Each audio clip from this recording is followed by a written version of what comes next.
آج کی یہ محفل پاک سلطان الاولیاء سراج الاسفیاء شہنشاہ بغداد تاجدار ولایت شہباز لامکانی قندیل سبحانی محبوب سبحانی سیدنا عبد القادر جیلانی قدس اللہ سرہ الشریف کی بارگاہ میں خراج عقیدت کے لیے منعقد کی گئی ہے۔ اس دربار میں میں اپنی گفتگو سے پہلے ان کے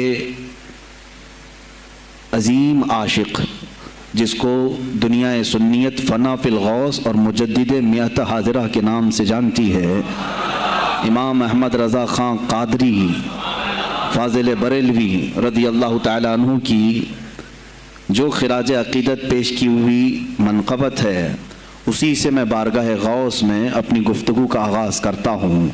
اے سلطان الاولیاء، اے شہنشاہ بغداد، واہ کیا مرتبہ غوث ہے بالا تیرا، اونچے اونچوں کے سروں سے ہے قدم اعلیٰ تیرا۔ توجہ، اونچے اونچوں کے سروں سے ہے قدم اعلیٰ تیرا، ارے سر بھلا کیا کوئی جانے کہ ہے کیسا تیرا۔ اے غوث پاک، سر بھلا کیا کوئی جانے کہ ہے کیسا تیرا، اولیاء ملتے ہیں آنکھیں وہ ہے تلوہ تیرا۔ ہم تو ابھی تلوے کو ہی نہیں پہنچ سکے، تمہارے سر تک کون پہنچے ہیں۔ اولیاء ملتے ہیں آنکھیں وہ ہے تلوہ تیرا۔ وہ شہنشاہ بغداد اگر منبر پر کھڑے ہو کر کے اعلان کر دے قدمی ہادی علی رقبت کل ولی اللہ، میرا یہ پاؤں تمام اولیاء کی گردنوں پر ہے، تو پھر ہند کے خطے سے معین الدین اجمیری بھی یہ کہتے ہوں کہ بل علی رأسی و علی عینی، اے سلطان الاولیاء صرف آپ کا قدم گردن پر نہیں میرے سر پر بھی ہے۔ اور پھر اولیاء کاملین نے پکار کر کے دربار غوث میں یوں کہا تھا جب آپ نے اعلان کیا میرا یہ قدم اولیاء کی گردنوں پر ہے، جس کی گردن بنی منبر اولیاء، جس کا منبر بنی گردن اولیاء، اس قدم کی کرامت پہ لاکھوں سلام۔ انہوں نے جب اعلان کیا تو کیا اولیاء کاملین نے جواب میں کیا کہا تھا؟ جواب میں کیا کہا تھا؟ غوث پاک نے جب بغداد سے پکارا تو پورے مشرق و مغرب شمال و جنوب کے اولیاء نے یوں کہا تھا، یہ دل یہ جگر ہے، یہ آنکھیں یہ سر ہے۔ یہ دل یہ جگر ہے، یہ آنکھیں یہ سر ہے، جہاں چاہو رکھو قدم غوث اعظم۔ گردن ہی کیا ہے، یہ دل ہے، یہ جگر ہے، یہ آنکھیں ہیں، یہ سر ہے، آپ کی مرضی جہاں ہو میرے آقا آپ قدم رکھتے ہیں، جہاں چاہو رکھو قدم غوث اعظم۔ عزیزان گرامی وقار، تاجدار بریلی نے شہنشاہ بغداد کی بارگاہ میں پیش اس طرح سے کیا کہ جو ولی قبل ہوئے یا بعد ہوئے سب ادب رکھتے ہیں دل میں میرے آقا تیرا، سارے اقطاب جہاں کرتے ہیں کعبے کا طواف، کعبہ کرتا ہے طواف در والا تیرا۔ اے شہنشاہ بغداد، تیری میری قسمت کی قسم کھائیں سگانے بغداد، ہند میں رہ کے بھی دیتا رہوں پہرا تیرا، ہند میں رہ کے بھی دیتا رہوں پہرا تیرا۔ سرکار بغداد کی بارگاہ میں پھر استغاثہ کرتے ہوئے اعلیٰ حضرت بریلوی رحمۃ اللہ تعالیٰ علیہ یوں عرض کرتے ہیں، اے شہنشاہ بغداد، تجھ سے در سے سگ اور سگ سے ہے مجھ کو نسبت، میری گردن میں بھی ہے دور کا ڈورا تیرا۔ اس نشانی کے جو سگ ہیں نہیں مارے جاتے، جس کی گردن میں قادری پٹا ہو، جس کی نسبت سلسلہ قادریہ سے ہو گئی ہو، اس کے لیے اعلیٰ حضرت بریلوی فرماتے ہیں اس نشانی کے جو سگ ہیں، ہم کتا پاک ہیں شہنشاہ بغداد کے، اس نشانی کے جو سگ ہیں نہیں مارے جاتے، حشر تک میرے گلے میں رہے پٹا تیرا۔ اور اے سننے والو، میں نے اپنے آپ کو سگ کہا، کتا کہا، تو کہیں تم اس خیال میں نہ آ جانا کہ کتا معمولی ہوتا ہے۔ آگے اعلیٰ حضرت نے اس کا بھی سوایہ کر دیا، کیا دبے جس پہ حمایت کا ہو پنجہ تیرا، کیا دبے جس پہ حمایت کا ہو پنجہ تیرا۔ ارے شیر کو خطرے میں لاتا نہیں کتا تیرا، شیر کی تک پرواہ نہیں کرتا غوث پاک کا کتا۔ تو میں نے اپنے آپ کو کتا کہا تو اس بھول میں نہ رہ جانا کہ کتے کو کوئی بھی مار لے جائے گا، اٹھا لے جائے گا۔ ہم نے کہا ہے دربار غوث کا کتا جو شیر کو بھی خطرے میں نہیں لاتا ہے۔ عزیزان گرامی وقار، بارگاہ غوث میں جو جھوم کر کے اشعار امام احمد رضا خان فاضل بریلوی رحمۃ اللہ تعالیٰ علیہ نے بیان کیے، وہی ہماری گفتگو کا خلاصہ بھی ہیں۔ سرکار بغداد سیدنا عبد القادر جیلانی رضی اللہ تعالیٰ عنہ، یقیناً آپ کے ولی کامل ہونے پر تقریباً پوری امت کا اتفاق ہے۔ اتفاق کا مطلب صرف بریلویوں کا نہیں، دیوبندی بھی مانتے ہیں, اہل حدیث بھی مانتے ہیں, شیعہ بھی مانتے ہیں. غوث پاک رضی اللہ تعالیٰ عنہ کی ولایت سے ان میں سے کسی کا انکار نہیں. آج بھی بغداد میں جائیں, لنگر بٹ رہا ہوتا ہے, شیعہ بھی کھا رہے ہیں. غوث پاک رضی اللہ تعالیٰ عنہ کا لنگر آج بھی بٹ رہا ہے. بغداد کی وہ ایک ایسی بارگاہ ہے جہاں سنی اور شیعہ دونوں ہیں, دونوں تسلیم کرتے ہیں ان کی ولایت کو. اب رہے بات اہل حدیث کی یا دیوبند کی, ان کی کتابیں اٹھاؤ تو پتہ چل جائے گا کہ غوث پاک کے متعلق انہوں نے کیا کیا نہیں لکھا. پیر پیراں, میر میراں, شہنشاہ بغداد, بلکہ شیخ ابن تیمیہ جو ہر ولی کی تنقید کرتا تھا, ہر صوفی پر تان و تشنیع کرتا رہا, اس نے اپنی کتاب میں لکھ دیا کہ میرے پاس اتنی تواتر تک, تواتر کہتے ہیں اتنے لوگوں کا بیان کرنا کہ جن کا جھوٹ پر جمع ہونا محال ہو. شیخ ابن تیمیہ کہتا ہے میرے پاس اتنی تواتر سے کسی اور کی کرامتوں کا ذکر نہیں پہنچا جتنا شیخ عبد القادر جیلانی کا پہنچا ہے. الفضل لما شہید بہ الاعداء, فضیلت تو اس کی ہے جس کی دشمن بھی گواہی دے رہے ہوں. عزیزان گرامی وقار, سرکار بغداد رضی اللہ تعالیٰ عنہ کی ولایت پر تقریباً امت کا اتفاق, بعد میں آنے والے سارے مسلمان انہیں ولی مانتے ہیں. اور یہ اور بات ہے کہ ولایت تک سب کا اتفاق ہے. اب غوث کے مقام کے متعلق الحمدللہ ہم منفرد ہیں اس میں, اس لیے کہ ہم انہیں غوث اعظم بھی کہتے ہیں, استغاثہ بھی کرتے ہیں. یہ ایک الگ ٹاپک ہے جہاں شرک بدعت اور کفر کے فتوے لگتے ہیں کہ بریلوی اللہ کو چھوڑ کر اولیاء سے مانگتے ہیں, اور یہ بیویوں سے مانگ لیں تو کوئی حرج نہیں, ہاں اپنے بچوں سے مانگ لیں تو کوئی حرج نہیں, بلکہ چپراسی اور نیتاؤں سے مانگ لیں تو کوئی حرج نہیں. کسی صاحب نے آ کر کے مجھ سے کہا تھا آپ غوث اعظم کیوں کہتے ہیں؟ اعظم اللہ ہوتا ہے, سب سے اعظم. غوث کہیں ٹھیک ہے, سلفی صاحب تھے, ہم نے کہا کہ آپ کو سرکار عبد القادر جیلانی کو غوث اعظم کہنے پر اعتراض ہے, لیکن ایک چوڑا چمار ملک کا پرائم منسٹر بن جائے تو اسے وزیر اعظم کہہ دیتے ہیں, کوئی دقت نہیں آپ کو, وہاں اعظم کہتے ہیں آپ. اعظم کہنے میں آپ کو وہاں جھجک بھی نہیں آتی, اور غوث پاک کو اعظم کہنے میں آپ کو شرم آنے لگتی ہے. یہ اپنے اپنے نصیبے کی بات ہے. آپ کا اعظم کوئی اور ہے, ہمارا اعظم کوئی اور ہے. عزیزان گرامی, سرکار بغداد شہنشاہ ولایت سلطان الاولیاء سیدنا عبد القادر جیلانی رضی اللہ تعالیٰ عنہ, ماں کے پیٹ سے ہی ان کو ولایت عطا کی گئی. یہ وہ اولیاء میں سے ہیں جن کا پیدائشی اللہ تعالیٰ نے منتخب فرمایا ہے. بلکہ جس وقت آپ کی ولادت ہوئی, یہ شعبان کا آخری دن, اور آپ کی والدہ ماجدہ کے بطن سے آپ اس عمر میں پیدا ہوئے جب عورتوں میں اولاد کی امید ختم ہو چکی ہوتی. آپ کی ماں کی عمر 60 سال کی تھی جب آپ پیدا ہوئے. یہ خود اپنے آپ میں ایک کرامت ہے. اور سرکار بغداد رضی اللہ تعالیٰ عنہ جب جیلان میں پیدا ہوئے تو آپ کا معمول تو دیکھیں, آپ کی ماں خود بتاتی ہیں, دوسرے سال غالباً لوگوں کو چاند میں شک ہو گیا, 29 کا چاند نظر آیا کہ نہیں آیا. بعض کہنے لگے ہو گیا ہوگا, بعض کہنے لگے نہیں ہوا ہوگا. تو یوم الشک کہتے ہیں, یعنی 30واں جو شعبان کا ہوتا ہے, وہ ایک رمضان بھی ہو سکتا ہے, 30 شعبان بھی. تو لوگ آئے حضرت فاطمہ ام الخیر کے پاس جو غوث پاک کی ماں ہے, پوچھا کہ کل کا چاند ہوا کہ نہیں ہوا, ہمیں شک ہو گیا ہے. آپ نے کہا چاند ہو گیا ہے اور رمضان شروع ہو چکا ہے. کہا کیسے؟ کہا صبح سے میرا بیٹا عبد القادر دودھ کو منہ نہیں لگایا ہے, اور میرے بیٹے کا یہ معمول ہے پچھلے رمضان سے ہی. جس وقت غوث پاک پیدا ہوئے رمضان شروع تھا. ان کی ماں کہتی ہیں سحری سے لے کر افطار تک غوث پاک اپنی ماں کا دودھ نہیں پیتے تھے. یہ بچپنے میں ماں کی گود میں روزے کا آپ کے اوپر کوئی مکلف نہیں تھے, آپ احکام شریعت ابھی آپ کے اوپر لاگو نہیں تھے, لیکن اللہ کا ایک ولی آتا ہے تو وہ نظام خدا قائم کرنے کے لیے آتا ہے. آج میں اسی پر گفتگو کرنا چاہوں گا. اللہ کے اولیاء ظاہر کیوں ہوئے دنیا میں اور کیوں آتے ہیں؟ ان کا سب سے بڑا مقصد دنیا میں آنے کا, جلوہ بار ہونے کا, وہ یہ ہوتا ہے کہ نظام خداوندی کو زمین پر قائم کریں. جس کی کائنات ہے اسی کی بات یہاں پر قائم ہونی چاہیے. اب یہ باتیں وقت کے ساتھ گزرتی جاتی ہیں اور لوگ بھول جاتے ہیں. آپ سب کو پھر میں یاد دلا دوں, میرے عزیز, میں نے بھی اور آپ نے بھی اللہ سے ایک وعدہ کیا ہے. ہماری روحوں نے اللہ سے وعدہ کیا ہے. جب اللہ تعالیٰ نے ہمیں پیدا بھی نہیں کیا تھا اس وقت ہماری روحوں کو بلا کر اس نے ایک وعدہ لیا, الست بربکم, کیا میں تمہارا رب نہیں ہوں؟ میں تمہارا مالک اور خالق نہیں ہوں؟ تو سب کی روحوں نے کہا تھا قالوا بلا وربنا، کیوں نہیں مولا، تو ہی تو ہمارا رب ہے۔ رب تعالیٰ نے فرمایا کیا تم اسی وعدے پر برقرار رہو گے دنیا میں جانے کے بعد؟ سب نے کہا تھا ہم وعدہ کرتے ہیں مولا اسی پر باقی رہیں گے۔ یہاں آنے کے بعد کتنے وہ لوگ ہیں جو اس کی ربوبیت کا اقرار کرتے ہوئے اس کائنات میں صرف اس کے گن گاتے ہیں۔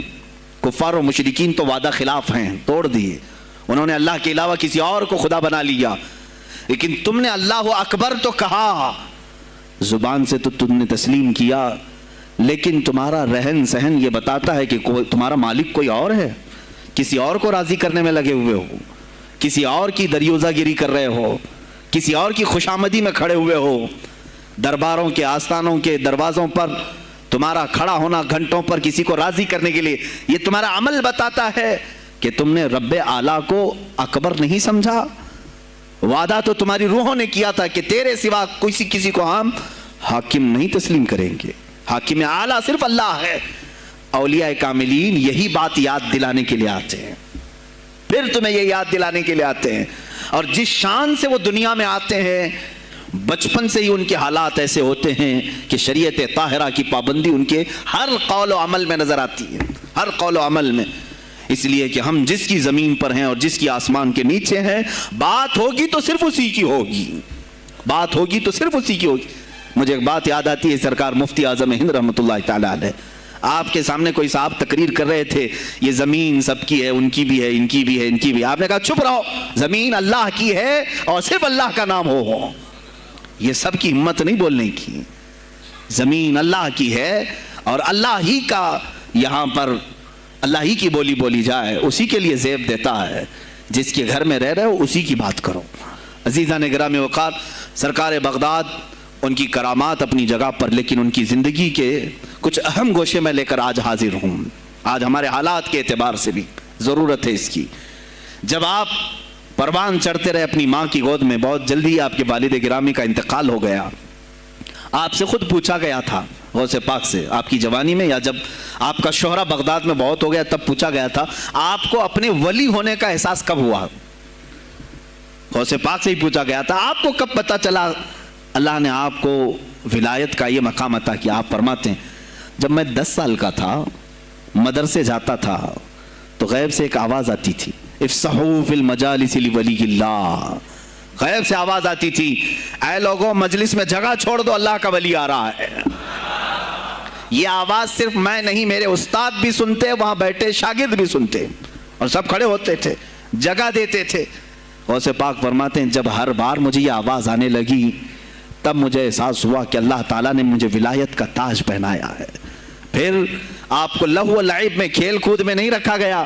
فرماتے ہیں ایک بار میں صرف ایک گائے کی پونچھ پکڑنے کی کوشش کر رہا تھا، گائے پلٹ گئی، فصیح عربی میں کہنے لگی الہذا خلقت ام بہذا امرت یا عبد القادر، اے عبد القادر کیا تجھے اسی کام کے لیے پیدا کیا گیا یا تجھے اللہ نے اس کام کا حکم دیا کہ میری پونچھ پکڑے؟ غوث پاک فرماتے ہیں میں چونک گیا کہ یہ ایک جانور مجھ سے عربی میں بات کر رہا ہے۔ اور اس کے بعد وہ گائے خود کہنے لگی اے عبد القادر تجھے اللہ نے اپنی مخلوق کے لیے بنایا ہے، اپنے بندوں کو راہ راست پر لانے کے لیے۔ غوث پاک فرماتے ہیں اس کے بعد زندگی میں کبھی کھیل کود کی خواہش بھی نہیں آئی، کھیل کود کی خواہش بھی نہیں آئی، کبھی تصور بھی نہیں کیا۔ اور جب آپ جیلان سے نکل کر بغداد آئے، بغداد کے جو حالات تھے وہ آپ نے بہت قریب سے مشاہدہ کیا۔ میرے عزیزو آج کے جو حالات ہیں نا، آج کے جو حالات میں نے پڑھا اس سے بھی زیادہ ڈینجر حالات اس زمانے کے تھے۔ آج لوگ حالات کی شکایت کرتے ہیں، بہت سارے علماء مولانا ہم سے کہتے ہیں حالات اب صحیح نہیں ہیں، ویسے نہیں ہے پہلے۔ میں تمہیں غوث پاک کے حالات بتاتا ہوں، اس وقت سیاسی حالات کیا تھے۔ اس وقت سیاسی حالات اتنے خطرناک ہو چکے تھے، بغداد میں شیعوں نے اپنا گڑھ جمایا تھا، یہاں تک کہ ہر عالم پر، ہر وائز پر، ہر امام مسجد پر پابندی تھی۔ سیدنا ابو بکر صدیق اور حضرت عمر کا کوئی نام نہیں لے سکتا تھا، کوڑے مارے جاتے تھے۔ شیخین کا اگر کسی نے نام لے لیا کسی عالم نے، کوڑے مارے جاتے تھے۔ خلیفہ واثق باللہ تک یہ تاریخ چلی بغداد میں، اور سلطنتیں ٹوٹ چکی تھیں۔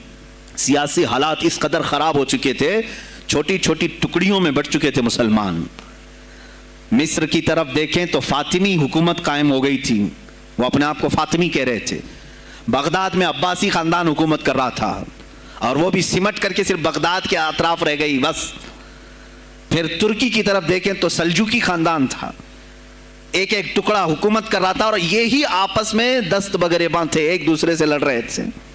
اور پھر پلس اس پر ایسا کہ بازنطینی جو عیسائی تھے، صلیبی تھے، ان سلطنتوں کو آپس میں لڑا کر کے اس قدر شدت پیدا کر چکے تھے کہ بغداد والا مصر نہیں جا سکے، مصر والا ترکی نہ آ سکے۔ پھر ادھر بخارا، سمرقند، نیشاپور، یہ جو رشیا میں ہیں آج، ازبکستان وغیرہ میں، یہاں الگ ایک سلطنت قائم تھی، اور ہند میں الگ کفرستان تھا۔ سب جگہ الگ الگ حالات تھے، اور مسلمانوں کے لیے اس زمانے میں ایسے حالات ہو گئے جیسے لاک ڈاؤن ابھی کا سیم۔ میں آپ کو بتا دوں سچویشن، لاک ڈاؤن میں کیا ہوا تھا معلوم ہے؟ یہ ہمارے طلبہ دیکھیں 8 مہینے سے بیٹھے ہوئے ہیں، مدارس میں نہیں گئے، حفظ قرآن کر رہے تھے، عالم دین بن رہے تھے، مدرسے بند ہیں نا، گھروں میں بیٹھے کچھ تو آوارہ گردی کر رہے ہیں۔ اسی طرح کالج کے بچے بھی، اسکول کے بچے بھی، سب چھوٹے ہوئے ہیں لاک ڈاؤن کی وجہ سے۔ سیم یہی سچویشن اس زمانے میں ہوئی۔ بغداد علمی مرکز تھا، کوفہ اور بصرہ علم کے مرکز تھے۔ آپسی رنجشوں کی وجہ سے بادشاہوں کی طلبہ ایک جگہ سے دوسری جگہ کا سفر نہیں کر سکتے تھے، بغداد کے سارے مدرسے بند پڑے ہوئے تھے، کیونکہ طلبہ آ نہیں سکتے۔ کہاں سے آئے تم؟ مصر سے آئے، واپس جاؤ، اس سلطنت میں کیا کر رہے ہو؟ اس طرح کی سختیاں، یہاں تک کہ یہی زمانہ ہے جب حسن بن صباح نام کا ایک ایسا منافق جس نے اس زمانے کے بادشاہوں کو خرید لیا اور کچھ لوگوں کو نشے کا خوگر بنایا۔ حشیشین وغیرہ آپ نے سنا ہو، صلاح الدین ایوبی کا زمانہ ہے یہ، غوث پاک سے صرف 4 سال بعد صلاح الدین ایوبی آئے، صرف 4 سال بعد۔ اس زمانے میں حسن بن صباح نے ہزاروں نوجوانوں کو نشے کا عادی بنا دیا تھا، ہزاروں نوجوان۔ اور کیسا نشہ، کوکین، افیون وغیرہ سب تو لے کر کے تو لوگ ہوش میں آ جاتے ہیں۔ وہ ایسا تھا کہ اس نے جو نشہ دکھایا تھا، ایک چھوٹے سے کمرے میں ان کو رکھتا اور انہیں بتاتا کہ یہ درخت ہیں، یہ نہر ہے، یہ محل ہے، یہ حور ہے، تو اسے وہ جنت ہی سمجھتے تھے۔ اور پھر اس کمرے سے باہر نکالتا اس کو، تڑپ تڑپ کے آدمی مر جاتا کہ مجھے میری جنت میں واپس کرو۔ وہ جنت نہیں، کمرہ ہوتا تھا، لیکن نشہ اسے ایسا کرایا جاتا تھا کہ اس کمرے کو وہ جنت سمجھنے لگتا تھا۔ اور ان نوجوانوں سے کیا کرایا جاتا تھا؟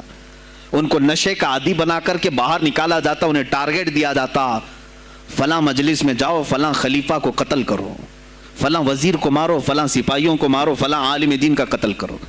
اور وہ اپنا ٹارگٹ پورا کر کے آتے ہیں، اس لیے کہ انہیں نشہ چاہیے تھا۔ وہ 1 دن 2 دن سے زیادہ اس نشے کے بغیر رہ نہیں پاتے ہیں، وہ اپنا ٹارگٹ کرنے کے لیے اپنی جان بھی جوخم میں ڈالتے ہیں۔ اس طرح کے کئی حملے خلفاء پر کرائے حسن بن صباح نے۔ اور جانتے ہیں، میں نے آج تاریخ دیکھی، حسن بن صباح نے علماء اہل سنت کو، اس زمانے کے 40,000 علماء کو قتل کرایا۔ یہ وہ زمانہ تھا جب بغداد کا حال یہ تھا کہ نشہ زیادہ ہو چکا تھا، علم دین کے مراکز بند ہو رہے تھے، اور علماء بولنے میں ہچکچا رہے تھے، ڈر رہے تھے، اور سلطنتیں آپس میں ایک دوسرے سے ٹکرا رہی تھیں۔ جو خلیفہ بیٹھتا وہ نہایت عیاش قسم کا خلیفہ آتا تھا۔ اکثر خلیفہ عیاش آئے، ان کے حریم میں، ان کے حرم خانے میں، یعنی ان کے محل میں 40 عورتیں ہوا کرتی تھیں، جن کے ساتھ وہ وطی کرتے، جمع کرتے۔ جبکہ مسلمان خلیفہ ایک بادشاہ کے لیے، چاہے کوئی بھی ہو، 4 سے زیادہ کی اجازت ہے، 40 کنیزاؤں کے ساتھ وہ زندگی گزار رہے ہوتے ہیں۔ اس میں عیسائی بھی ہوتی، یہودی بھی ہوتی، سب قسم کی ہوتی۔ یہ خلفاء کا حال تھا۔ تم کیا کہہ رہے ہو ہمارے زمانے کو؟ ارے حالات برے ہیں، حالات برے ہیں۔ ابھی اور میں بتاؤں کتنے برے حالات اس زمانے میں تھے۔ علماء کو کوڑے مارے جاتے تھے اگر بولے۔ ارے شیخین کا نام لینے پر پابندی بغداد میں لگ گئی ہو، اس سے بڑا اور ظلم کیا ہو سکتا ہے؟ سیدنا ابوبکر صدیق، حضرت عمر کا نام لینے پر کوڑے مارنے لگائے جاتے۔ ایسے حالات میں شہنشاہ بغداد سیدنا عبد القادر جیلانی بغداد آئے ہیں، جب آپ کی عمر صرف 18 سال کی تھی۔ 18 سال کی جوانی میں آپ نے ملاحظہ کیا حالات کو دیکھا، تعلیم حاصل کی بڑے بڑے اساتذہ سے. آپ کے اساتذہ فقہ میں الگ ہیں، حدیث میں الگ ہیں، تفسیر میں الگ ہیں، علم کلام میں، کئی علوم و فنون پہ آپ نے مہارت حاصل کی. اس کے بعد حالات دیکھ کر کے آپ نے کیا کہا، یہ اب یہاں سے میں ہر ایک عالم دین کے لیے بشمول من میرے لیے نصیحت سمجھتا ہوں.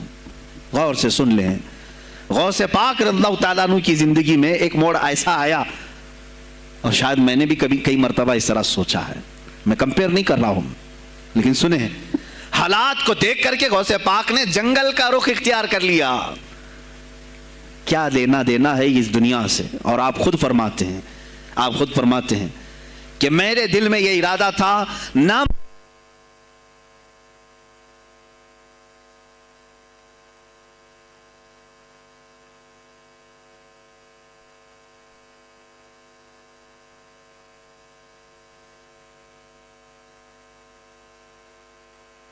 ہیں، میرا ارادہ ہوا جنگل میں ایسی جگہ رہوں کہ نہ مجھے مخلوق دیکھے اور نہ میں مخلوق کو دیکھوں، عبادت میں ایسے مصروف ہو جاؤں. جنگلوں میں آپ عبادت کرتے رہے، لیکن فرماتے ہیں مجھے غیب سے آواز آئی اللہ رب العزت کی طرف سے، کہا اے بندے قادر، آپ کا نام ہی عبد القادر ہے، اے قادر کے بندے، تجھے اللہ نے جنگلوں کے لیے نہیں بنایا، امت مصطفیٰ کی رہنمائی کر، خلق خدا تجھ سے نفع حاصل کرے، واپس آ جا. غوث پاک فرماتے ہیں میرا ارادہ تو تھا کہ میں اپنی زندگی اللہ کی یاد میں فنا کر دوں، لیکن میں شہر صرف اس لیے واپس آیا کہ جنگل میں صرف میری اصلاح ہو سکتی ہے، شہر میں پوری امت کی اصلاح ہو سکتی ہے. علماء کے لیے یہی آج نصیحت ہے، تم چاہے تو گدی نشین بن جاؤ، سجادہ نشین بن جاؤ، جھولی نشین بن جاؤ، جنگل نشین بن جاؤ، ہو سکتا ہے تمہارے اپنے فائدے کے لیے تم سوچ سکتے ہو. میں نے ابھی یہ کہا میرے دل میں ارادہ تھا کہ گوشہ نشین ہو کر کے اپنی عبادت کریں، اپنی آخرت کی فکر کریں. نہیں، علماء کو اللہ تعالیٰ نے علم عطا کیا ہے امت مصطفیٰ کی رہنمائی کے لیے، یہ امانت ہے، چاہیں تو بھی چھپ نہ سکیں. عزیزان گرامی وقار، غوث پاک رضی اللہ تعالیٰ عنہ واپس بغداد آئے. اچھا وہ اتنی عبادتوں کے عرصے میں جانتے ہیں کہاں کہاں کا سفر نہیں کیا انہوں نے؟ جنگلوں کا سفر، صحراؤں کا سفر، بیابانوں کا سفر، یہاں تک کہ سری لنکا کی سرزمین تک پہنچے، ملتان تک آئے. یہ تاریخ کی کتابیں بتاتی ہیں آپ نے پیدل یہ سارے سفر کیے. پھر واپس اسی بغداد آئے جہاں کے حالات بڑے ہی کشیدہ تھے، اور خلفائے وقت کے خلاف زبان کھولنا یہ آگ سے کھیلنے کے برابر تھا، آگ سے کھیلنے کے برابر تھا. اور سب سے بڑا مسئلہ تو غوث پاک کے لیے یہ تھا کہ آپ بغداد کے نہیں تھے، عراق کے نہیں تھے، آپ جیلان سے آئے تھے. جیلان ایران میں ہے. اس زمانے میں طبرستان ایک صوبہ تھا، طبرستان کا ایک شہر جیلان تھا. جیلان سے آئے ہوئے تھے بغداد میں. آپ کی زبان فارسی تھی، فارسی زبان کا ایک طالب علم بغداد میں آیا ہے، اور بغداد پورا عربیوں کا ہے، فصیح عربی بولنے والے لوگ، اور نہایت ہی عیاشی میں پڑے ان کی اصلاح کیسے کریں. دل میں بار بار یہ احساس ہوتا. غوث پاک فرماتے میری زبان فارسی تھی اور ان کی زبان عربی ہے، میں ان سے خطاب کیسے کروں، ان کو اصلاح کے راستے پر کیسے لاؤں. بار بار سوچتے تھے، لیکن دل میں ایک درد ہوتا تھا کہ امت مصطفیٰ کو اس حال میں نہیں چھوڑنا چاہتا. ایک دن ایک مسجد میں غمگین حالت میں سوئے، ظہر کا وقت تھا، نماز پڑھ کر کے آپ آرام کر رہے ہیں، اور جیسی آنکھ بند ہوئی سرور کائنات صلی اللہ علیہ وسلم تشریف لائے. پوچھا عبد القادر کیوں غمگین ہے میرے بیٹے؟ کہا کہ یا رسول اللہ صلی اللہ علیہ وسلم زبان میری عجمی ہے، فارسی، میں عربیوں کے بیچ بیٹھا ہوں، اصلاح کرنے کی کوشش کرتا ہوں، لیکن مجھے یہ عجمی سمجھیں گے. اللہ کے نبی صلی اللہ علیہ وسلم نے فرمایا تو اپنا منہ کھول. آپ نے منہ کھولا، حضور پاک نے اپنا لعاب پاک ڈالا، دوسری بار ڈالا، تیسری بار ڈالا، چوتھی بار ڈالا، پانچویں، چھٹی، 7 مرتبہ حضور پاک نے اپنا لعاب پاک دیا اور کہا عبد القادر اب اٹھ اور بیان کر. فرماتے ہیں خواب میں نے حضور اکرم صلی اللہ علیہ وسلم کا لعاب پاک لیا. تھوڑی ہی دیر گزری تھی، میرے خواب میں ہی میرے جد کریم مولا کائنات علی مرتضیٰ تشریف لائے. کہا پھر وہی سوال کیا عبد القادر کیوں نہیں بیان کرتے؟ کہا میں فارسی النسل فارسی ہوں اور عربیوں کے بیچ میں ہوں، انہوں نے کہا تو اپنا منہ کھول. باب العلم، باب مدینۃ العلم، علی کرم اللہ وجہہ الکریم اپنا لعاب پاک ڈالتے ہیں. 1 بار 2 بار 3 بار 4 بار 5 بار 6 بار بس کیا. غوث پاک نے کہا نانا جان نے مجھے 7 مرتبہ پلایا، آپ نے 6 مرتبہ. علی کرم اللہ وجہہ الکریم فرماتے ہیں میں برابری تو نہیں کر سکتا، وہ رسول کائنات ہیں. عزیزان گرامی وقار، غوث پاک فرماتے ہیں پھر میری آنکھ کھلی اور اسی جامع مسجد میں جب میں کھڑا ہوا اور خطاب کے لیے لوگوں کو پکارا تو دیکھا ادھر سے بھی مخلوق آ رہی ہے، ادھر سے بھی آ رہی ہے، سامنے سے بھی آ رہی ہے. مجمع اتنا کثیر کہ تل دھرنے کی جگہ مسجد میں نہیں تھی. اور جب آپ کا خطاب ختم ہونے کو تھا لوگ اپنے کپڑے پھاڑنے لگے اور بے ہوش ہونے لگے. اتنی تیر بہدف کلمات تھے کہ سیدھے سینے میں پیوست ہو جاتے، دلوں میں اتر جاتے. اس کے بعد وہی دن تھا سیدنا عبد القادر جیلانی کو لوگوں نے ہاتھوں ہاتھ اٹھایا. بغداد میں شہرہ ہو گیا کہ کوئی ایک اجمی آیا ہے اور عربیوں پر فوقیت لے گیا ہے. سارے عربی اس کے سامنے دنگ رہ گئے ہیں، کوئی عربی اس کی فصاحت کو نہیں پہنچ پاتا ہے. کئی لوگ امتحان کے لیے بھی آئے. ایسا نہیں ہے کہ غوث پاک کو یوں ہی چھوڑ دیا گیا. میرے عزیز تم تو 1000 سال کے بعد کرامتیں سنتے ہو نا، یہی لگتا ہے کہ غوث پاک بہت کرامتوں کے مالک تھے، بہت بڑے عالم اور بڑے ولی کامل تھے، کچھ نہیں ہوا ہوگا ان کے ساتھ. ہمارے سے زیادہ خطرے انہوں نے مولے ہیں، ہم سے زیادہ حاسدین ان کے تھے، دشمنی کرنے والے اپنوں میں بھی بہت سارے تھے. غوث پاک رضی اللہ تعالیٰ عنہ کا جب خطاب شروع ہوا، کیا ایک خطیب جب مشہور ہونے لگے تو دوسرے مولوی خاموش رہ جائیں گے؟ حسد کی چنگاری بھڑکتی ہے، وہ غوث پاک کے خلاف بھی بھڑکی. اور بغداد میں جب یہ شورا ہونے لگا تو کئی علماء اس وقت کے جو بڑے بڑے پائے کے عالم ہیں، ان کی کتابیں آج بھی موجود ہیں، میں نام تذکرے نہیں کر رہا، لیکن انہوں نے ٹیسٹ لینے کی غرض سے، امتحان لینے کی غرض سے کئی لوگوں کو سوالات بھیجے. ایک دن مجلس میں ایسا تھا کہ غوث پاک تفسیر قرآن بیان کرتے تھے. تفسیر قرآن بیان کرنا غوث پاک کا محبوب مشغلہ تھا، روزانہ قرآن کی تفسیر عرض کرتے.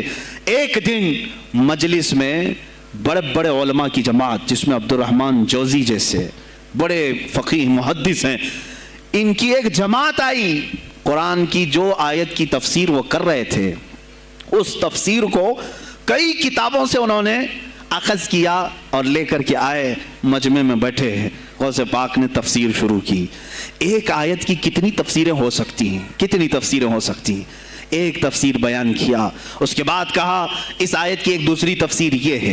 پھر تھوڑی دیر کے بعد غوث پاک نے فرمایا اس کی ایک تیسری تفسیر یہ ہے. پھر کہا اس کی ایک چوتھی تفسیر یہ ہے. پھر کہا اس کی ایک 5ویں تفسیر یہ ہے. بیان کرتے جا رہے ہیں یہاں تک کہ 13 تفسیریں ہو گئیں. جو بیٹھے ہوئے تھے وہ آشش کرنے لگے. اس کے بعد اتنا ہی نہیں، آگے بڑھتے رہے، آگے بڑھتے گئے. 40 تفسیریں ایک آیت کی آپ نے بیان کی. جو آئے تھے وہ کھڑے ہو گئے اور اس کے بعد غوث پاک رضی اللہ تعالیٰ عنہ کو دیکھنے لگے. غوث پاک نے ان کو مخاطب کر کے کہا اے گروہ علماء، اے جماعت علماء، تم 13 تفسیریں یاد کر کے آئے تھے ایک آیت کی، کیا وہ میں نے شروع سے 13 تک صحیح بیان کیا؟ سب اپنے جبے اٹھانے لگے. کہا ہم تو یہ 13 تفسیریں پڑھ کر آئے تھے یہ سوچ کر کے کہ شیخ عبد القادر جیلانی کو 2-3 سے زیادہ تفسیریں نہیں آتی ہوں گی. 13 کے بعد آپ تو 40 تک پہنچے، وہاں تو ہمارا بھی علم نہیں پہنچا. جماعت علماء دنگ رہ گئے اور اس کے بعد توبہ بھی کیا. کہا ہمارے دلوں میں بدگمانی آ گئی تھی، ہم توبہ کرتے ہیں. غوث پاک رضی اللہ تعالیٰ عنہ ایک اور مجمع ایسا ہے کہ اس میں 40 کے قریب علماء ہے. سوالات الگ لے کر کے پھنسائیں گے کسی طرح سے، ان کو ڈیفیکلٹ سوالات لے کر کے. ایک بات یاد رکھنا، مشکات شریف کی حدیث ہے جس نے علم اس لیے حاصل کیا کہ کسی عالم کو نیچا دکھا دوں، اسے پھنسا دوں سوال کر کے. حضور فرماتے ہیں قیامت کے دن اسے آگ کی بیڑیاں پہنائی جائیں گی، اس کی زبان کو آگ کی کینچی سے کھینچا جائے گا. اس لیے علم حاصل مت کرو، کسی کو نیچا دکھانا، کسی کو بیوقوف بنانا. ایک کتاب کہیں سے پڑھ کر کے آئے، مولانا کے پیچھے پڑ گئے، یہ بتاؤ صحیح ہے کہ نہیں ہے.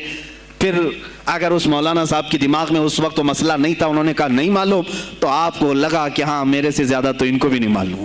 تم نے تو ایک ہی چیز حل کر کے ان کے سامنے پیش کی ہے. عزیزان گرامی، اس طرح کی چیزیں ہرگز نہ کریں، یہ بہت بڑا گناہ ہے مغالطے میں ڈالنا. غوث پاک رضی اللہ تعالیٰ عنہ ایک جماعت سے خطاب کر رہے ہیں، 40 علماء آئے، الگ الگ سوالات نوٹ کر کے، میں یہ پوچھوں گا، تم یہ پوچھنا، تم یہ پوچھنا۔ غوث پاک رضی اللہ تعالیٰ عنہ نے اپنا خطاب کیا اور سوالات کے لیے اس دن محفل کا وقت ہی نہیں دیا، کہا آج سوالات کوئی نہیں کرے گا۔ وہ لوگ تو سوالات لے کر کے آئے تھے، سب مجمع میں خطاب کے بعد جس کو جو پوچھنا ہے آپ کہتے ہیں کہ پوچھ لو، اس دن کا کوئی نہیں پوچھے گا، آؤ صرف مصافحہ کر کے جاؤ، آؤ صرف مصافحہ کر کے جاؤ۔ تو یہ جو علماء کی جماعت تھی، ان کو بلایا، ایک آتے ان کو سینے سے سینہ لگاتے اور کہتے تیرا یہ سوال تھا، اس کا یہ جواب ہے۔ دوسرا آتا اس سے کہتے تو یہ گھر سے سوچ کے آیا تھا، تیرا سوال یہ ہے، اس کا جواب یہ ہے۔ اس طرح 40 سے مصافحہ کیا، معانقہ کیا، ان کے سوالات کے پوچھنے سے پہلے جوابات بھی دے دیے، اور اس کے بعد کہا کیا ہے گروہ علماء، تم سوال کرتے اور میں جواب دیتا تو عبد القادر کی کیا اس میں خصوصیت تھی؟ تم سوال بھی نہ کرو، میں جواب دوں، تب پتا چلے گا کہ میں بندہ قادر ہوں، میں قادر کا بندہ ہوں۔ تم نے سوال بھی نہیں کیا اور میں جواب دوں تو تمہیں احساس ہوگا کہ میں قادر کا بندہ ہوں۔ اللہ رب العزت کا کی صفاتی نام ہے۔ عزیزان گرامی وقار، علماء نے تنگ کیا، پریشان کیا، آپ کے مجموعوں کو روکنے کی کوشش کی، لیکن ایسا نہیں ہے کہ غوث پاک نے ہر ایک کو اپنی کرامت سے زیر کر دیا ہو، ان علماء کو پورا سلا دیا ہو، نہیں، فیس کیا ہے، مقابلہ کیا ہے، پریشانیاں اٹھائی ہیں، اور خلفاء کے وقت کے سلاطین کی بھی بہت ساری ایسی سختیاں تھی جس کو آپ نے برداشت کیا۔ کئی لوگوں نے آپ پر پابندیاں لگانے کی کوشش کی تھی، یہ تو سرکار غوث پاک کی استقامت تھی کہ آپ جمے رہے۔ اور سب سے بڑا کام آپ کا کیا تھا معلوم ہے؟ خانقاہ کے گدی نشینوں، غور سے سنو، جو غوث پاک کا نام لیتے ہیں، سرکار غوث پاک رضی اللہ تعالیٰ عنہ کی اس صفت کو میں بیان کروں تو یہ بغلیں جھانکیں گے۔ ابھی غوث پاک نے سب سے بڑا کردار کیا کیا جانتے ہیں آپ؟ لوگ کہتے ہیں خانقاہی ماحول قائم کرنا ہے، اللہ اللہ کرو، تسبیح لو، دلوں کی صفائی کرو، سب صحیح ہے، لیکن غوث پاک نے تقریباً 25 سال صرف جہاد پر بیان کیا ہے، صرف جہاد پر۔ کہا کہ اے گروہ مسلمین، تم پر اللہ نے ذلت مسلط کر دی ہے، اس لیے کہ تم نے کوششیں ترک کر دی ہیں، حکومتوں کو صحیح کرنے کے لیے آپ نے باغ ڈور سنبھال لی تھی۔ غوث پاک جب بیان کرتے منبر سے تو وقت کا جو تخت تھا وہ بھی ہلنے لگ جاتا تھا۔ خلیفہ مستنجد باللہ، اس زمانے کا خلیفہ ہے، اور تنگ آ گیا غوث پاک کے پاس۔ جب وہ بیان کرتے اور ان کی عیاشیاں کھول کھول کر کے ذکر کرتے تو لوگوں میں اب احساس جاگنے لگا، کوئی تو اللہ والا آیا ہے جو نظام خداوندی قائم کرنے کی بات کر رہا ہے، نظام مصطفیٰ قائم کرنے کی بات کر رہا ہے۔ بغداد کی یہ حالات جب ہونے لگے، میرے عزیزو، سلطان الاولیاء غوث پاک کی ہی شہ پر جانتے ہیں صلاح الدین ایوبی جیسا ایک مرد مجاہد پیدا ہوا ہے۔ یہ آپ کی تحریک تھی، غوث پاک کی تحریک تھی کہ جب بازنطینی عیسائیوں سے آپ نے اپنی پوری امت کو آگاہ کیا کہ تم سو رہے ہو، تم اپنی عیاشیوں میں ہو، تم اپنے نشے میں ہو، تمہارا دشمن تاک میں لگا ہے، گھات لگا کر کے بیٹھا ہے۔ اور ہوا بھی یہی کہ غوث پاک کے وصال کے صرف 10 سال بعد صلیبیوں نے حملہ شروع کر دیا بغداد پر، مصر پر، ترکی پر، ہر جگہ، اور یہی حملے کی وجہ تھی صلاح الدین ایوبی جیسا مرد مجاہد کھڑا ہوا، اور پھر انہوں نے پورے بیت المقدس کو فتح کر کے اپنے سر ایک صحرا باندھا۔ آج تک امت اس کے احسان کو یاد کرتی ہے۔ میرے عزیزو، غوث پاک کے زمانے کے ہیں صلاح الدین ایوبی۔ اتنا ہی نہیں، آپ ہی کی تحریک تھی، غوث پاک کی تحریک تھی کہ تم جوانوں کو تیار کرو، تمہاری زندگی عیاشی کے لیے نہیں، اللہ کا نظام قائم کرنے کے لیے ہے۔ تم اللہ کا نظام قائم کرنے کے لیے آئے ہو دنیا میں، کیونکہ اللہ نے تمہیں خلیفۃ اللہ کہا ہے۔ اللہ کے تم خلیفہ ہو، تم نائب ہو اللہ کے، تم یہاں پر اپنی موج مستی کے لیے نہیں آئے۔ اب اس زمین پر بات ہوگی تو صرف میرے مولا کی ہوگی، اس زمین پر بات ہوگی میرے مصطفیٰ کی ہوگی۔ یہ سیدنا عبد القادر جیلانی کا اعلان تھا۔ ہے کوئی آج پیران اعظام وہ اعلان کریں کہ آج اس زمین پر صرف ہم ناموس رسالت کی بات کریں گے؟ کون ہے؟ کیوں بیٹھے ہو؟ غوث پاک سے اگر تمہاری ادنا سی نسبت ہے تو پھر تمہیں اپنے جوانوں کو، اپنے مریدوں کو یہ سکھانا ہوگا کہ موٹے موٹے نذرانے دینے سے نہیں چلے گا، اپنی گردنیں حضور کو پیش کرنے کے لیے تیار کرو۔ تم تیار ہو جاؤ اپنا خون اور اپنی گردن بارگاہ مصطفیٰ میں دینے کے لیے۔ یہ آج تربیت دو، ورنہ پھر دشمن تمہیں کچا چبانے کے لیے تیار ہے۔ کچا چھبانے کے لیے تیار. عزیزان گرامی, میں غوث پاک کی تحریک آپ کو بتا دوں کون سی تحریک تھی. وہ صلاح الدین ایوبی جو بیت المقدس فتح کیا, یہ غوث پاک کی تحریک ہے. اور پھر چند سالوں کے بعد پورے عالم اسلام میں جو خلافت عثمانیہ قائم ہوئی, غازی ارطغرل جو آئے, یہ تحریک بھی غوث اعظم کی پیدا کی ہوئی تھی. آپ نے جوانوں کو متحرک کیا تھا اور پھر امت کا وہ شعور بیدار کیا تھا جو ان میں مردہ کر چکے تھے کچھ حکومت کے کارندے. میں سمجھتا ہوں اس وقت جتنے خلفاء بیٹھے ہوئے تھے خلافتوں پر, تخت پر, جو نام کے مسلمان تھے, یا اس کو ہماری زبان میں سمجھ لو سب کانگریس کے تھے جو منافق تھے, یعنی دکھتے تھے بس, لیکن اندر سے سب نفاق ہوتا تھا, نفاق ہوتا تھا. ہمیں صاف کہوں گا بغداد میں بھی کانگریس کا خلیفہ رہا ہوگا, مصر میں بھی اور ترکی میں بھی اور نیشاپور میں بھی, اس لیے کہ مسلمانوں کے خون چوس کر کے تخت پر بیٹھ تو جاتے لیکن پوری زندگی گزر جاتی, میرے مصطفیٰ کا نام تک نہیں لیتے تھے. ان کو بٹھاتے تھے مسلمان. آج آپ بھی تو یہی کر رہے ہیں, یہی کر رہے ہیں. ہم اپنا اپنا سمجھ کر کے جن کو اوپر تک بٹھاتے ہیں, پوری زندگی چھان مار کر کے دیکھ لو کبھی یہ نظام قرآن کی کبھی بات کیا ہے؟ کبھی میرے مصطفیٰ پر آنے والی آنچ کے لیے یہ کھڑا ہوا ہے؟ کوئی نہیں کھڑا ہونے والا ہے. ان کے سفید کرتے اور ان کے سفید پاجامے سب کفن بن کر رہ جائیں گے اور کچھ بھی نہیں ہوگا. عزیزان گرامی وقار, آپ کو سرکار بغداد رضی اللہ تعالیٰ عنہ کی تحریک میں بتاؤں, ترکی سے نکلنے والی خلافت عثمانیہ غوث اعظم کی پیدا کی ہوئی تحریک تھی. اتنا ہی نہیں, آپ کے آخری زمانے میں سرکار خواجہ غریب نواز معین الدین چشتی رضی اللہ تعالیٰ عنہ کی ملاقات بغداد میں ہوئی. معین الدین اجمیری رضی اللہ تعالیٰ عنہ کی ملاقات ہوئی. تاریخ دان نے لکھا, آج میں نے پہلی مرتبہ اس کو پڑھا اور آپ کے سامنے پہلی بار بتا رہا ہوں, سرکار بغداد اور حضرت خواجہ غریب نواز کی ملاقات کے بارے میں بہت سارے باتیں چلتی ہیں کتابوں میں بھی. میں نے اپنے مرشد سے بھی پوچھا تھا. بہرحال ایک تاریخی ایک کتاب سے مجھے آج یہ بات ملی کہ سلطان الاولیاء غوث پاک نے حضرت خواجہ غریب نواز کو کیا وصیت کی تھی, کیا کہہ کر کے بھیجا تھا. ان کے پاس غوث پاک نے, غریب نواز نے بہت ساری انعامات, اوراد, وظائف, طرق, اجازات سب حاصل کیے, لیکن ہندوستان جب آئے کیا کیا انہوں نے, یہ بھی بتایا گیا کہ غوث پاک کی یہ تحریک تھی. کیا سلطان الہند سرکار غریب نواز نے شہاب الدین غوری کو بلا کر کے ہندوستان میں پرچم اسلام لہرانے کا حکم دیا تھا.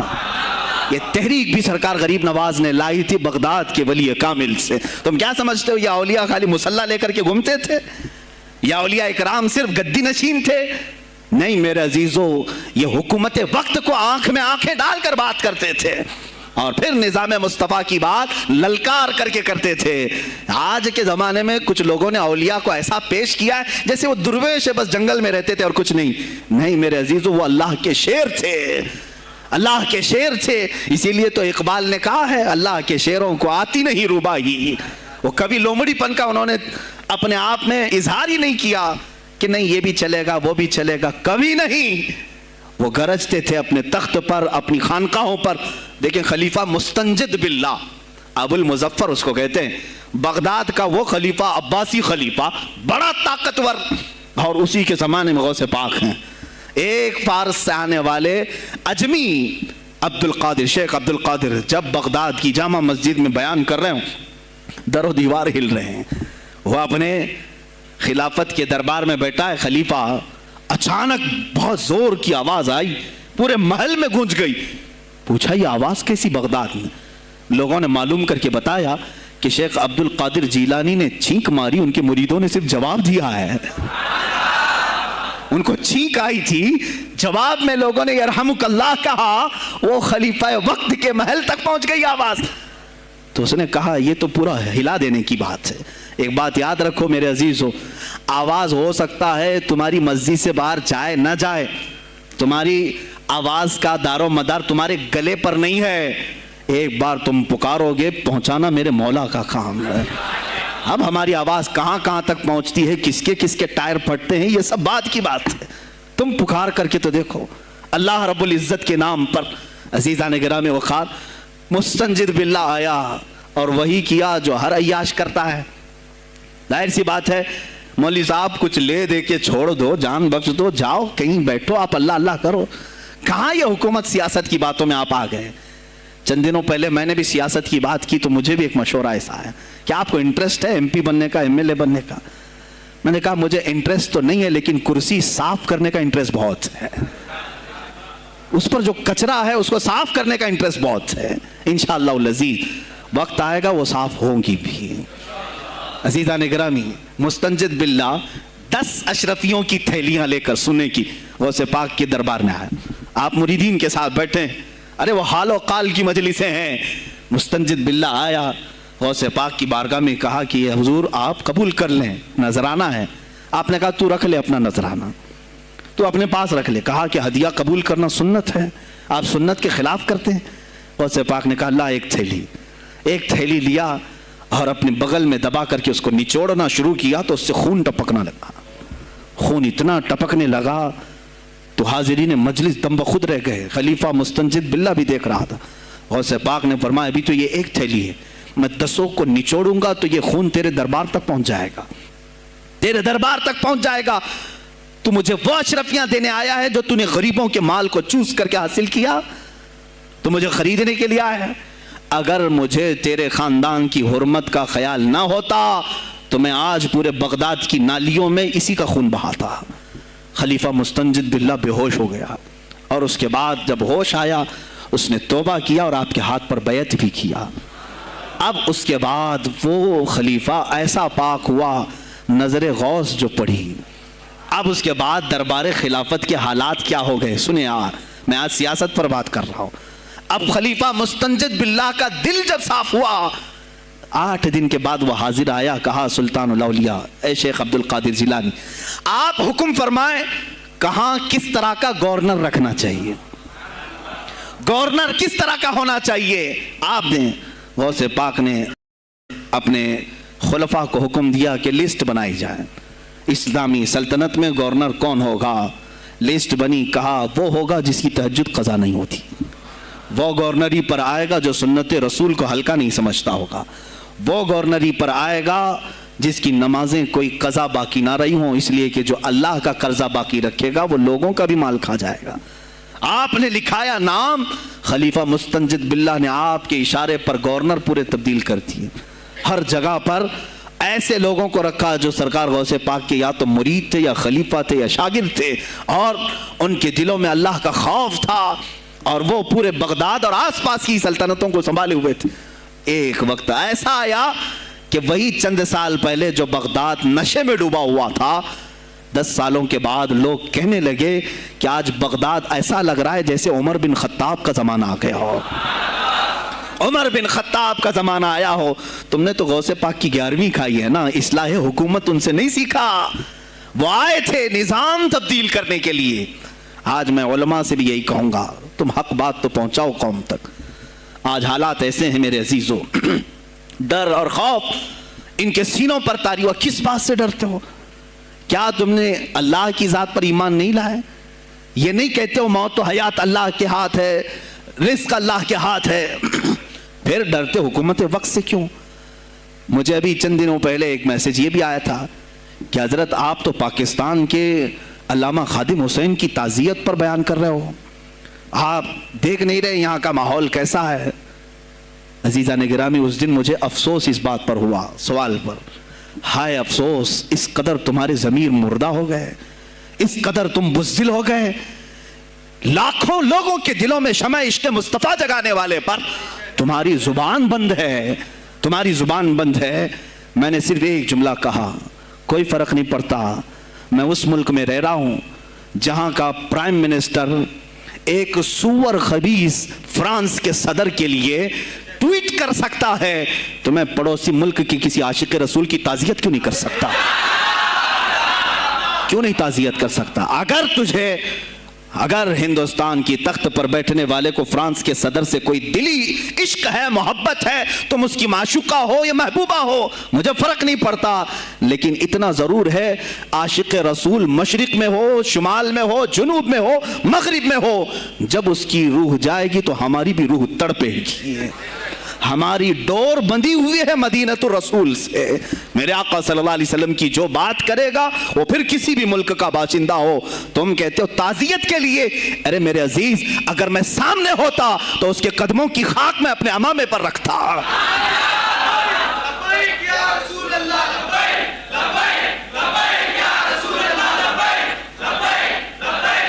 عزیزان گرامی وقار, یہ بہت خاموشی ہم نے اختیار کی, بہت خاموشی. کوئی بات نہیں, تم دیکھو گے حالات خراب ہونے کی جو شکایات آج کر رہے ہیں علماء, تم سب کے سب جاؤ گے. مجھے ابھی بچوں نے بتایا کوئی کانگریس کے لیڈر کا انتقال ہو گیا تو پیر صاحب تعزیت کے لیے باہر کھڑے ہو گئے, باہر آ گئے. ہم ان کی تعزیت کرتے ہیں. ڈوب مرو چلو بھر پانی میں, تمہاری گدی پہ ہی مر جاؤ. تمہاری زبانوں پر جب عاشق رسول کے لیے تعزیت کے الفاظ آنے میں ہچکچاہٹ آتی ہے, کون سا عشق رسول, کون سا کلمہ تم نے پڑھا ہے؟ غوث پاک کی اگر تمہارے اندر ذرا برابر بھی نسبت ہے تو میں کہوں گا میرے عزیزو, سلطان الاولیاء غوث پاک عاشق رسول ہی نہیں فنا فی الرسول تھے. میرے نبی کی بات پر اگر کوئی انگلی بھی اٹھاتا, آپ یا تو اپنی کرامت سے اس کا منہ توڑ جواب دے دیتے. کسی عیسائی نے صرف یہ کہا تھا میرے نبی عیسیٰ افضل ہے, وہ مردوں کو زندہ کرتے تھے, آپ کو جلال آیا, کہا محمد افضل نہیں ہے اس لیے کہ وہ مردے زندہ نہیں کرتے تھے, آپ اس کا ہاتھ پکڑ کر قبرستان لے گئے. میرے نبی پر بات کرتا ہے, میں تجھے زندہ کر کے دکھاتا ہوں.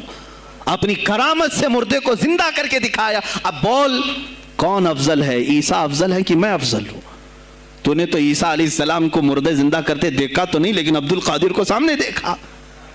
غوث پاک نے کہا میں اپنا موازنہ عیسیٰ علیہ السلام سے نہیں کرتا ہرگز, لیکن یاد رکھنا میرے نبی پر اگر زبان کھولے گا تو عبد القادر اپنے قدم سے اس کو جواب دے گا. وہ جواب دیتے. آپ کی زندگی ناموس رسالت کی حفاظت کے لیے گزری ہے. سلطان الاولیاء غوث پاک رضی اللہ تعالیٰ عنہ کی بارگاہ میں جب ایک سوال آیا کہ لوگ کہتے ہیں نبی ہر جگہ کیسے حاضر ہو سکتے ہیں, آپ نے خود کر کے دکھا دیا. کوئی صاحب آئے, کہا ہمارے گھر دعوت ہے آپ تشریف لائیں, کہا ٹھیک ہے آتا ہوں. تھوڑی دیر بعد دوسرے آئے, کہا ہمارے گھر دعوت آپ آئیں. سیم ٹائم پہ کئی 70 لوگ آئے, سب کی دعوت قبول کی. دوسرے دن شام میں لوگ آ کر کے فخر کر رہے ہیں آج میرے گھر شیخ عبد القادر جیلانی آئے تھے. دوسرا کہہ رہا نہیں میرے گھر آئے تھے. تیسرا کہہ رہا میرے گھر آئے تھے. ایک وقت میں سب گھروں پر کیسے؟ سبوں نے کہا انہیں سے پوچھتے ہیں وہ کہاں گئے تھے.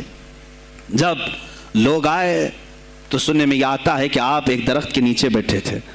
لوگ سوال کرنے کے لیے آئے, سب آپس میں کہہ رہے ہیں ہمارے گھر آئے تھے, ہمارے. آپ بتائیں کیا کس کے گھر گئے تھے؟ تو انہوں نے کہا درخت کے اوپر دیکھو. تو لوگوں نے درخت کے اوپر نگاہ ڈالی تو دیکھا ہر پتے پر شکل عبد القادر نظر آ رہی ہیں. فرماتے ہیں اللہ نے عبد القادر کو یہ اتنی قدرت دی ہے کہ بیک وقت وہ کئی جگہوں پر حاضر ہو سکتا ہے. تو جب ایک غلام رسول کو اللہ نے یہ طاقت دی تو رسول مختار کو کتنی طاقت دی ہوگی. انہوں نے ناموس رسالت کو واضح کیا ہے. میرے عزیزو, اولیاء کاملین اسی لیے آتے ہیں, وہ نبی کا پرتو بن کر کے آتے ہیں, اور آج ان کے نام کی 11ویں کھا کر کے موٹے ہو رہے ہیں, بس اور کچھ نہیں. اور لوگ یہ سمجھتے ہیں نفس کو موٹا کر کے تم اپنی زبانوں میں گھی لگا چکے ہو, بولو گے تو پکڑے جاؤ گے, بولو گے تو تمہارے اوپر کیس ہو جائے گا. ہو نہیں تو. میرے عزیزو آج تو حالات ایسے ہیں, میں رو پڑا کل جب مجھے یہ رپورٹ ملی کہ صرف ہندوستان کی سوشل میڈیا پر 25,000 پوسٹ میرے نبی کی شان میں گالیاں دی گئی ہیں. 25,000 لوگوں نے گستاخی کی ہے. تم بھی تو رات بھر انٹرنیٹ چلاتے ہو, پورا کا پورا وقت اپنے موبائل میں صرف کرتے ہو. جانا ہے تمہیں بھی میرے آقا کی بارگاہ میں, یاد رکھنا حضور پاک صلی اللہ تعالیٰ علیہ وسلم کے دربار میں جانے والے ہو اور تمہارا کوئی عذر قبول نہیں کیا جائے گا. حضرت سعد بن ربیع کی وہ بات مجھے یاد آتی ہے. جنگ احد میں حضور کی حفاظت کے لیے لڑتے لڑتے میدان میں ایسے آ گئے تھے کافروں کے کہ آپ کے گوشت کے ٹکڑے اڑ رہے تھے, جسم کے گوشت کے ٹکڑے اڑ رہے تھے. میرے آقا دیکھ رہے تھے. شام کا وقت ہوا, احد کا میدان, ہوازیں, سناٹا, 70 لاشیں پڑی ہوئی تھی صحابہ کی. اللہ کے نبی نے پکارا میرے سعد کو ڈھونڈو, کہاں ہے سعد, کہاں ہے؟ صحابہ کہتے ہیں ہم آواز دینے لگے سعد تم زندہ ہو, رسول تجھے بلا رہے ہیں. حضرت سعد بن ربیع 7 لاشوں کے نیچے دبے ہوئے تھے اور سانسیں بھی چل رہی تھی, سانسیں چل رہی تھی. صحابہ نے جب آواز دینا شروع کیا کہ رسول پاک یاد کر رہے ہیں, وہیں سے وہ حرکت کرنے لگے. اندر سے آواز دی اے جوانوں سعد زندہ ہے, میں یہاں لاشوں کے نیچے دبا ہوا ہوں.